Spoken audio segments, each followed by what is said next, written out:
Após 11 dias de combates, as forças de oposição sírias derrubaram o regime de Bashar al-Assad em 7 de dezembro, marcando o fim de seu governo. Assad fugiu para a Rússia sem fazer nenhuma declaração ao seu povo para reconhecer a instabilidade no país, apenas deixando instruções para a transição de poder de forma pacífica.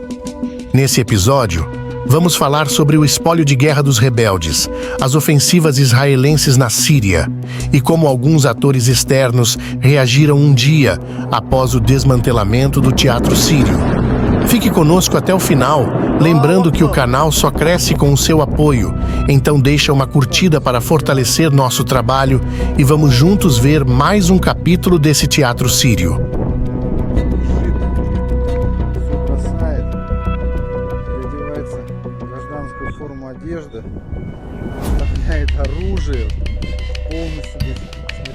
No teatro de guerra sírio, Assad fugiu para a Rússia sem ao menos se despedir do povo sírio, ou ao menos lutar pelo seu governo. Fontes militares no Irã afirmaram que Assad estava sob aviso de que uma ofensiva fulminante estava a caminho antes mesmo dela começar. Inclusive, há relatos anteriores de que o Irã havia colocado peças do seu exército à disposição de Assad para ser solicitado formalmente pelo governo sírio, o que ele não o fez, transmitindo a ideia para seus aliados iranianos de que ele não queria mais continuar lutando pelo seu governo. Pelo menos, essa é a versão que os iranianos estão contando. Enquanto isso, em 8 de dezembro, as forças lideradas pelo Hayat Tahrir al-Sham consolidavam o poder em Damasco, emitindo ordens para proteger propriedades e restaurar a ordem.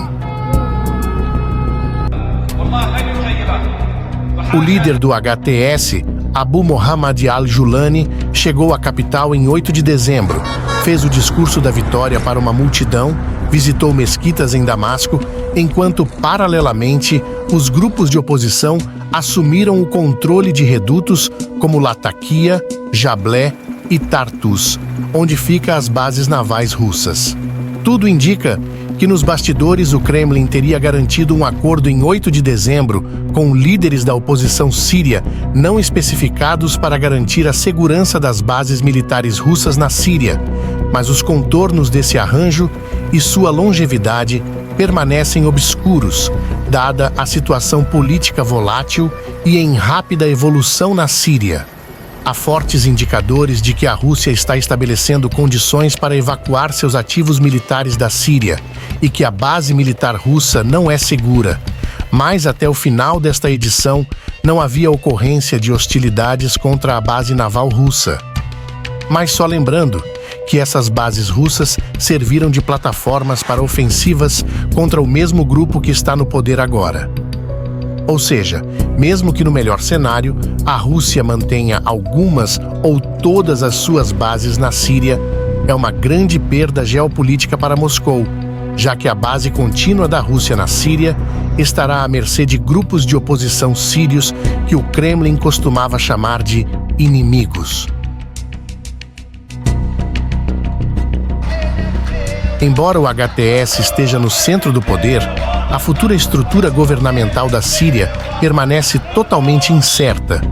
Grupos como as Forças Democráticas da Síria, FDS, e o Exército Nacional Sírio, SNA, aproveitaram a ofensiva para expandir territórios, gerando confrontos entre si. Líderes das FDS e de outros grupos destacaram a oportunidade para uma nova Síria democrática, enquanto um líder druso pediu uma administração de transição para unificar o país. As próximas semanas serão cruciais para definir o rumo político e territorial da Síria. As forças afiliadas ao Hayat Tahrir al-Sham, HTS, consolidaram avanços significativos na província de Deir ez-Zor, assumindo o controle da margem ocidental do rio Eufrates e da passagem de Abu Kamal al-Qaim, anteriormente controlada pelas Forças Democráticas da Síria, FDS. milícias tribais locais se aliaram ao HTS, facilitando a rendição de centenas de soldados do regime e a ocupação da cidade de Deir ez-Zor.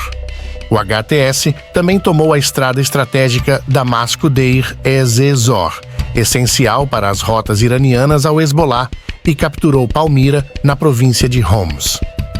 Simultaneamente, o Exército Nacional Sírio, SNA, apoiado pela Turquia, intensificou os combates contra as FDS em Manbij, na província de Alepo.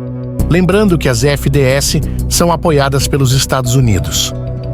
O SNA alegou controle total da cidade e avanço em localidades próximas, embora as FDS refutem a vitória, afirmando que os confrontos continuam ao final de 8 de dezembro.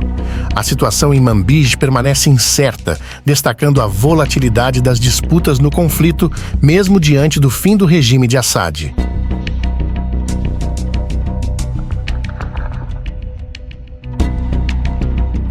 Enquanto os rebeldes avaliavam os espólios de guerra em Damasco e outras grandes cidades, as Forças de Defesa de Israel, FDI, adentraram em território sírio e estabeleceram uma zona tampão na Síria ao longo das colinas de Golã, alegando um movimento de resposta à instabilidade decorrente da queda do regime sírio.